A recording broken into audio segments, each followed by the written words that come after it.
Our accelerators for AI are focused on solving real-world problems for banks. We're focused on all parts of the bank, so everything from the front office, trading and investment portfolio management, to middle office to back office functions. In October, we're going to be releasing a new set of accelerators. One is focused on wealth management, and it provides the next best action for a financial advisor. So in analyzing a client's behavior, their cash flows, cash inflows and outflows, we're able to forecast a client's ending portfolio balance at retirement and determine whether they're spending too much or investing too little, and then make recommendations. In addition to just giving a financial advisor a very high level, even granular view of a client's portfolio, which stocks have changed rating, which stocks have changed sentiment, how would you advise a client to invest at this point? So, providing signals and information.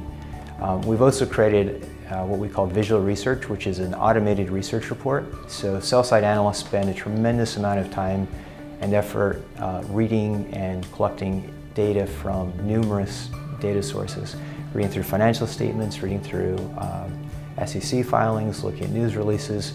We have pulled together all of the data sources that a financial analyst will look at.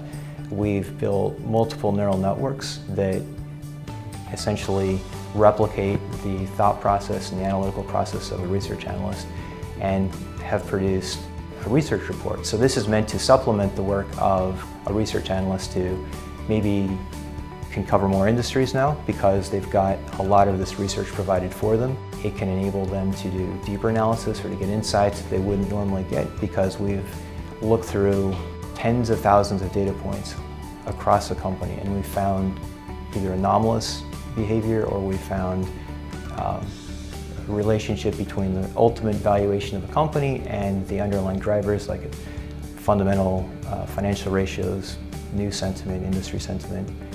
And then we've developed a complaints management system. So one of the big problems facing our customers is how do you manage a large volume of complaints? How do you get to those complaints that are most important? Machine learning is a natural tool for this. We can identify ahead of time which complaints are likely to be disputed and what are the reasons that they're likely to be disputed.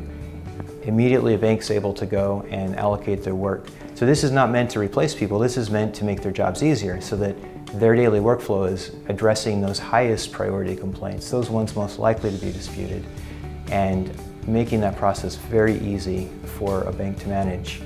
And then the final accelerator that we are launching is based on credit. So I mentioned credit a little while ago. It's an area where traditionally logistical regression models have been used to develop credit scores, and this assumes a linear relationship in data. What we're able to do now is we're able to look at a massive loan portfolio, and we're able to proactively identify which mortgages are likely to default, which mortgages are likely to become delinquent, which mortgages are likely to prepay. Provide this information to a bank so that they can proactively manage their cash flows as well as their portfolios.